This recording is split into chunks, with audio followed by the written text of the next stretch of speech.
सुंदर वन जंगल में सारे पक्षी खुश थे क्योंकि शाम का मौसम था। मौसम बहुत सुहाना था, इसीलिए सारे पक्षी खुश थे क्योंकि मौसम हरे भरे थे। फिर सारे पक्षी एक पेड़ पर बैठकर मौसम का आनंद ले रहे थे।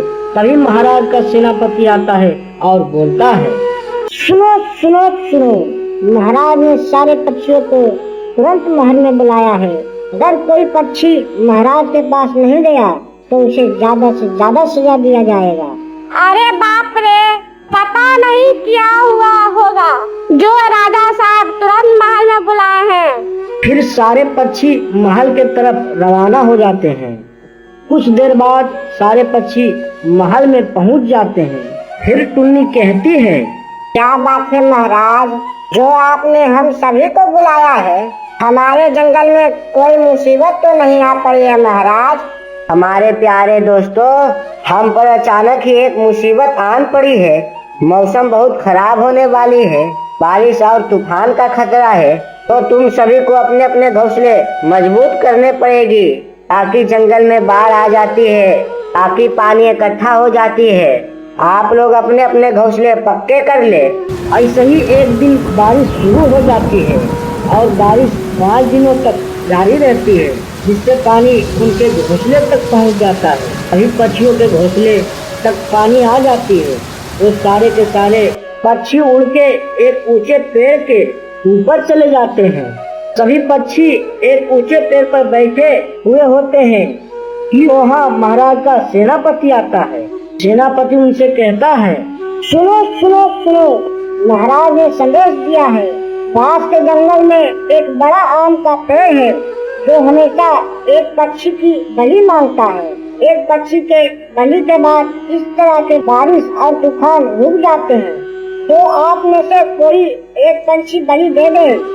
ये सुनने के बाद सारे पक्षी बहुत उदास हो जाते हैं। कुछ देर बाद हरिया मौसी बोलती है, ऐसा तो नहीं हो सकता है कि कोई पक्षी अपनी मर्जी से अपना बलि दे दे। हाँ महाराज, जिसको हुक्म दे वही बलि देंगे। वहीं पर टुन्नी चिड़िया भी बैठी थी। टुन्नी चिड़िया कहती है, मैं दूंगी ये बलि। आखिर किसी न किसी को बलि देना ही पड़ेगा। हमारे बच्चे के लिए, हम सब के लिए मुझे ये मंजूर है। मैं अपनी बलि दूंगी। सभी पक्षी हैरान हो जाते हैं कि टुन्नी का कैसा दिल है, ये कौन सी बात कर रही है। थोड़ी देर बाद टुन्नी अपने दोस्त और बच्चे से मिलती है और कहती है, अच्छा दोस्तों, अलविदा। मेरा टाइम आ गया है, मेरे बच्चों का ख्याल रखना। फिर लूसी कबूतर कहती है, टुन्नी, तेरे बच्चे आज से मेरे बच्चे हुए।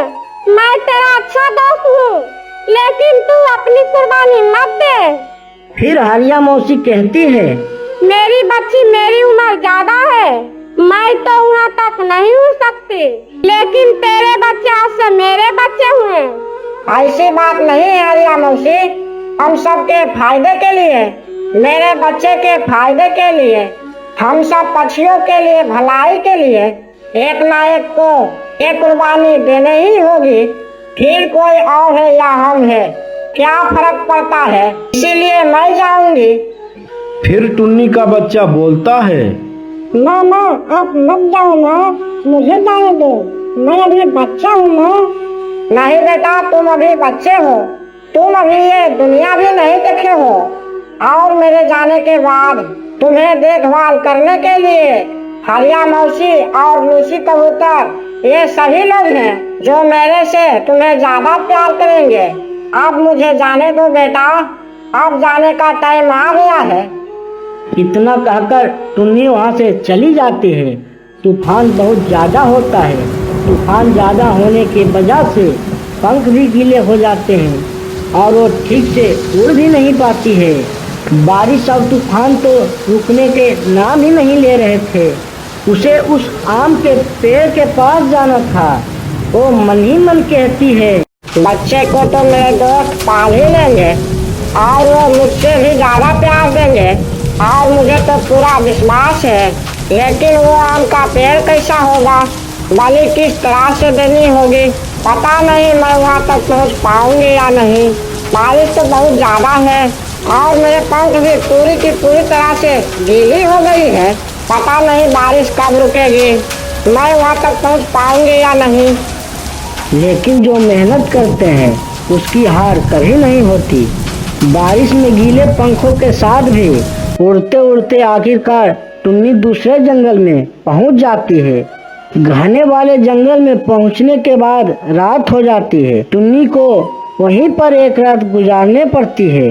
फिर टुन्नी बोलती है, रात ज्यादा हो गई है, मैं अभी तो नहीं उड़ सकती और मुझे कुछ नजर भी नहीं आ रही। मुझे यहाँ पर बैठकर रात गुजारनी होगी। फिर टुन्नी कहती है, नहीं नहीं नहीं, मुझे जल्दी जल्दी जाना है।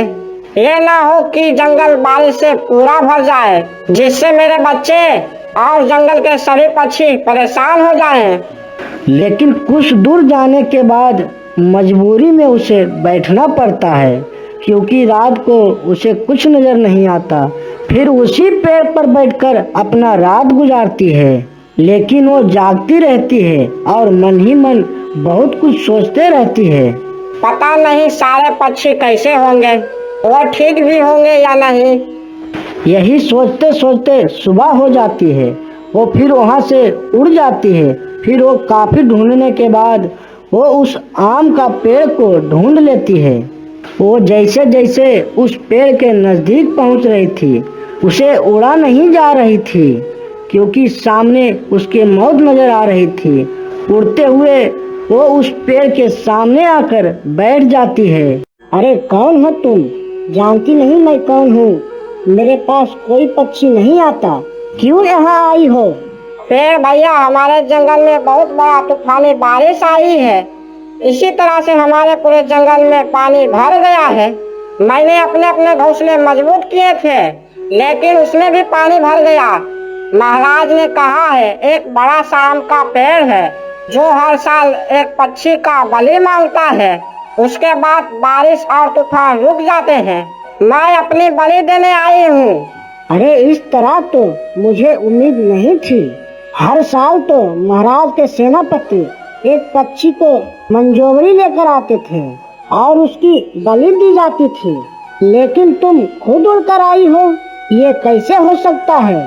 जोर जबरदस्ती से किसी न किसी का जान जानी थी। मैं अपने बच्चे और जंगल के सारे पक्षियों के लिए कुर्बानी देने आई हूँ, ताकि मेरे बच्चे और सारे पक्षी सुकून से जंगल में रह सके। अरे टुन्नी चिड़िया, तुम्हारी बातें सुनकर मेरी आंखें भर आई। कोई भी पक्षी अपने जान की दाव पर कैसे लगा सकती है? क्या इतने कुर्बानी की चस्का है तुम्हारे अंदर? जाओ टुन्नी जाओ, मैं तुम्हारी बलि शिकार नहीं कर सकता। जाओ तुम यहाँ से चले जाओ। आपका बहुत बहुत धन्यवाद पेड़ भैया, लेकिन जाने से पहले एक बात आपसे पूछना चाहती हूँ। आप क्यों बलि लेते हैं मासूम पक्षियों की? पहले ऐसा नहीं होता था। मुझे पक्षियों से बहुत प्यार था, लेकिन आहिस्ता आहिस्ता पक्षियों से नफरत होने लगा। मैं सबसे शक्तिशाली पेड़ हूँ। मेरे हुक्म से हवाएं इधर से उधर जाती है और बारिश को अपने साथ लेकर जाती है। बारिश पर मेरा हुक्म चलती है, लेकिन मुझसे कोई चिड़िया दोस्ती नहीं करता। मेरे टहनिया या मेरे पत्ते पर कोई घोंसला नहीं बनाते हैं। बाकी ये छोटे छोटे पेड़ हैं, इस पर पक्षियों बैठती थी और उस पर अपना घोंसला बनाती थी, तो मुझे पक्षियों से नफरत होने लगी। इसीलिए मैं पक्षियों को खाना शुरू कर दिया और अपनी शक्ति का गलत इस्तेमाल करना शुरू कर दिया। तो अब मैं समझी प्यारे पेड़ भैया, मैं आपसे बहुत प्यार करती हूँ, लेकिन हम जो पेड़ के ऊपर वाले टहनिया पर अपना घोंसला बनाते हैं, उस पर घोंसले हवा से जल्दी खराब होते हैं और सूर्य का रोशनी भी ज्यादा पड़ती है। और गर्मी से बचने के लिए हम थोड़े से अपने नीचे घोंसले बनाते हैं। लेकिन मैं आपसे बहुत प्यार करती हूँ। आज से मैं आपका दोस्त हूँ। क्या तुमने मुझे दोस्त कहा? जाओ दोस्त, तुम्हारी बलि क्या, किसी भी पक्षी की बलि नहीं लूंगा। आज के बाद मैं पक्षियों को नुकसान नहीं करूंगा। तुम और बाकी की पक्षियों मुझसे मिलने आया करो। मुझे पक्षियों से दोस्ती करना अच्छा लगता है। ये बात सुनकर टुन्नी चिड़िया बहुत खुश हो जाती है और वो वहाँ से उड़ जाती है और रास्ते में उसे रात हो जाती है और वो वहीं रुक जाती है।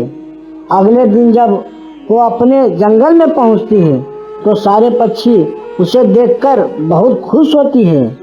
वो पूरी बात पक्षियों को बताती है कि किस तरह से बलि का टेंशन खत्म हो गया। जंगल में खुशी का माहौल होता है। महाराज के कहने पर जंगल में प्रोग्राम का आयोजन होता है। सारे पक्षी बहुत खुश होते हैं। इसी तरह पूरे जंगल के लिए खुशी लेकर आती है टुन्नी चिड़िया। मेरे प्यारे दोस्तों, अगर आपको ये कहानी अच्छा लगा तो मेरा चैनल को सब्सक्राइब करें।